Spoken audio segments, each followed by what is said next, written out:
Nabi SAW kemudian bersabda, wa bibaitin, dan dengan istana, fi a'lal jannah, di surga yang paling tinggi. Jadi dapat istana di surga yang paling tinggi. Untuk siapa? Liman hasuna khuluquhu, untuk orang yang budi pekertinya baik. Jadi budi pekerti yang baik mendapat istana di surga yang paling tinggi.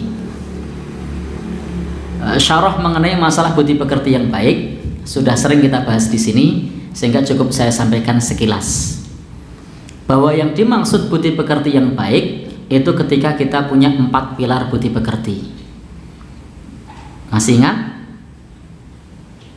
Lupa. Yang pertama adalah kaful adha. Ini pilar budi pekerti yang pertama dan yang utama. Kaful adha ini dalilnya adalah man salimal muslimun min lisanihi wa yadihi. Seorang muslim yang baik, yang orang lain selamat dari gangguan lisan dan tangannya. Maka orang yang baik itu minimal orang lain selamat dari gangguan lisan dan tangannya. Maka cermin orang yang baik itu tangannya bisa dijaga, lisannya bisa dijaga. Maka tadi kalau komen di sosmed, nah, itu kena hadis ini nih. Nah, lisannya tidak komen, tapi tangannya kan komen. Maka kata Nabi, seorang muslim yang baik, yang orang lain selamat dari gangguan lisan dan tangannya. Kendalikan lisan, kendalikan tangan, supaya orang lain tidak terganggu. Termasuk di dalam masalah ini adalah properti yang kita pakai. Saya sudah berkali-kali menyampaikan ini, khususnya yang muda-muda misalnya. Kalau teman-teman kenal potnya belombongan itu ganggu. Nah, masuk kampung, bong bong bong bong bong bong bong bong. Ada ibu-ibu yang hamil, ada anak-anak yang baru mau ditidurkan, ada orang yang sakit gigi. Nah, ada orang yang baru mau istirahat. Terganggu apa mboten? Terganggu. Nah, kira-kira doanya apa mereka? Ya, jadi pas mau tidur capek-capeknya gitu kan, atau anaknya rewel pas mau tidur tiba-tiba lewat sampai ke rumahnya, meng meng meng meng meng meng meng meng meng, tangi, anaknya bangun. Doanya apa kira-kira? Ya, maka perlu kita perhatikan, kenal pot. Nah, bisa ganggu orang lain. Termasuk bagi teman-teman yang merokok.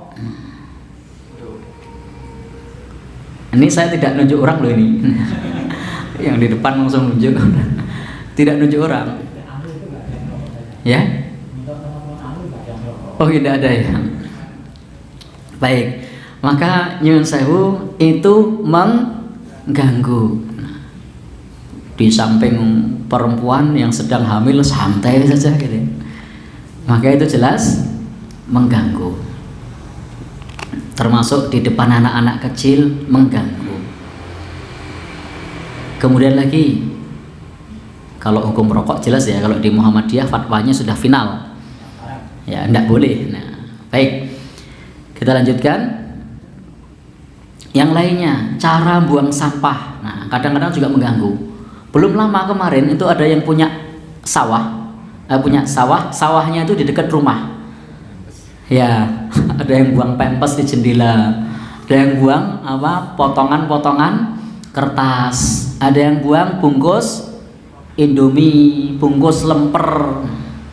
Jadi yang bagian dekat jendela itu kalau ngeruk sampahnya paling banyak, dan dia tidak berani negur yang punya rumah.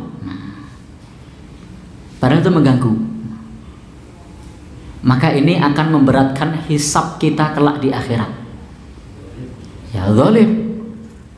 Maka mestinya ini adalah termasuk bagian akhlak yang buruk yang perlu kita hindari. Jangan sampai mengganggu yang punya sawah.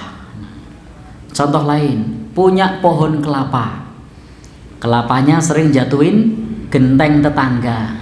Iso-isone yang punya kelapa diem saja. Nah,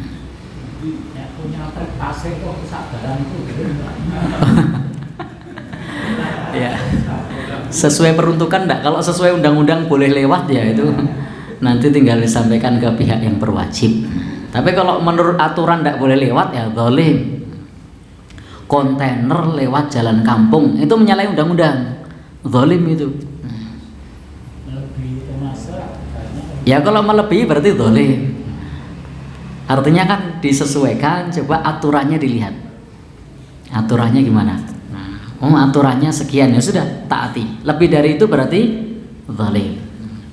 Seperti kontainer yang kemarin itu saya baca yang di Balikpapan, itu salah satu faktornya karena sasisnya dipanjangkan, sehingga memicu kelebihan muatan.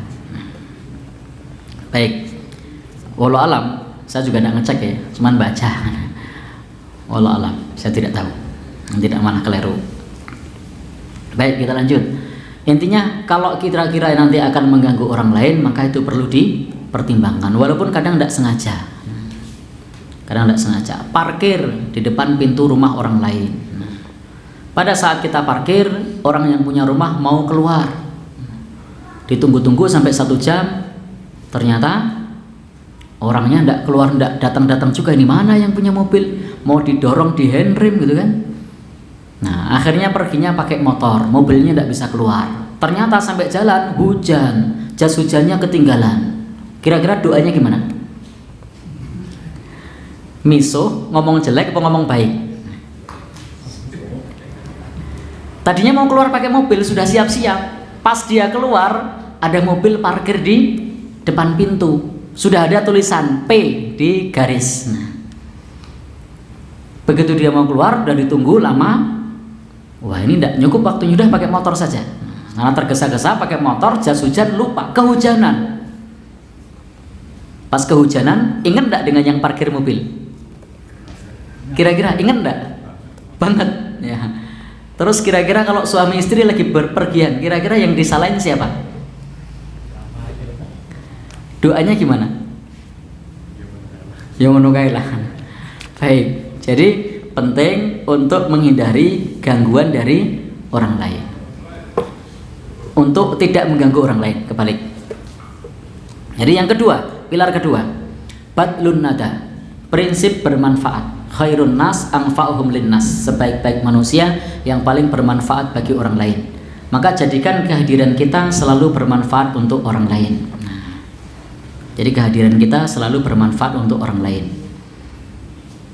Iki kita gampang nih angel. Ilustrasinya tidak usah saya kasih lagi. Tadi udah kebanyak banget ilustrasinya. Nomor 3. Yang ketiga adalah as-sabru 'alal adha. Sabar ketika kita terganggu. Punya hati segoro, pemaaf. Maka orang yang punya budi pekerti yang baik, dia pemaaf. Meskipun dia perginya mau pakai mobil, ada orang yang parkir di depan rumah, lalu kita kehujanan naik motor, sabar. Maafkan, doakan. Mudah-mudahan yang parkir tadi itu selamat. Nah, panjang umur. Itu orang yang akhlaknya baik. Punya tetangga, kelapanya selalu jatuh ke tempat kita, doakan. Mudah-mudahan yang punya panjang umur, selamat masuk surga. Kira-kira gimana biasanya? Abot ya. Lah ini akhlak yang pilar yang ketiga, pemaaf, sabar. Ono pora yuk. Yang gitu banyak ya. Baik. Jadi walaupun terganggu tetap sabar dan memaafkan. Walaupun knalpot ada anak muda lewat tadi, doakan. Mudah-mudahan selamat. Jadi tetap dimaafkan. Baik, gangguan apapun yang menimpa diri kita dari orang lain, maafkan.